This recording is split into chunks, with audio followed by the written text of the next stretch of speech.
ఆనాటి తెలంగాణ సాయుధ పోరాటాన్ని ఉరుతల గురించి కొంగు రంగు పుట్టవే చెల్లమ్మ పడవలు చేతులు పట్టవే చెల్లమ్మ అంటూ ఒక చేతిలో రోజులను పట్టుకొని మరొక చోట ఆరంభంలో పట్టుకొని ఆనాటి నైజాంలకు ఎదురున్నటువంటి శాఖలైన స్ఫూర్తితో ఈరోజు తెలంగాణ రాష్ట్రాన్ని సాధించుకున్నాము.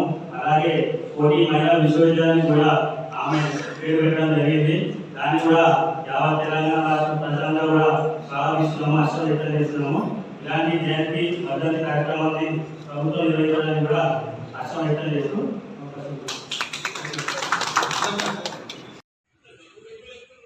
ఈరోజు తెలంగాణ సాయుధ పోరాట యోధురాలు చాకలి ఐలమ్మ 129వ జయంతి సందర్భంగా యాదాద్రి భువనగిరి జిల్లా కలెక్టర్ కార్యాలయంలో నిర్వహించినటువంటి కార్యక్రమంలో పాల్గొని అనంతరం రజక సంఘాల సమన్వయ కమిటీ జిల్లా ఇన్ఛార్జ్ ఆధ్వర్యంలో ఈరోజు రాయిలోని సహృదయ అనాథాశ్రమంలో పండ్ల పంపిణీ చేయడం జరిగింది. అలాగే అక్కడ ఉన్నటువంటి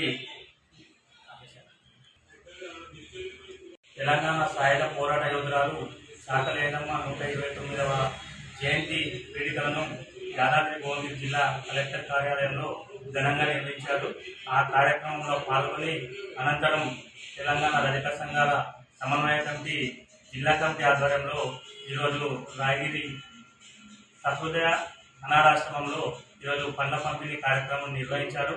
ఈ కార్యక్రమంలో సాయుధ పోరాట యోధురాలు తెలంగాణ ఉద్యమానికి దిక్సూచి అయినటువంటి చాకలి ఐలమ్మ ఆనాడు నిజాం దొరలకు వ్యతిరేకంగా పోరాటం చేసి 3000 గ్రామాలను స్వాధీనం చేసుకొని 10 లక్షల ఎకరాల భూమిని ఈరోజు పంపిణీ చేసినటువంటి ఘనత చాకలి ఐలమ్మకు దక్కుతుందని చెప్పేసి ఆమె యొక్క పోరాట పటిమను ఇక్కడ వివరించడం జరిగింది.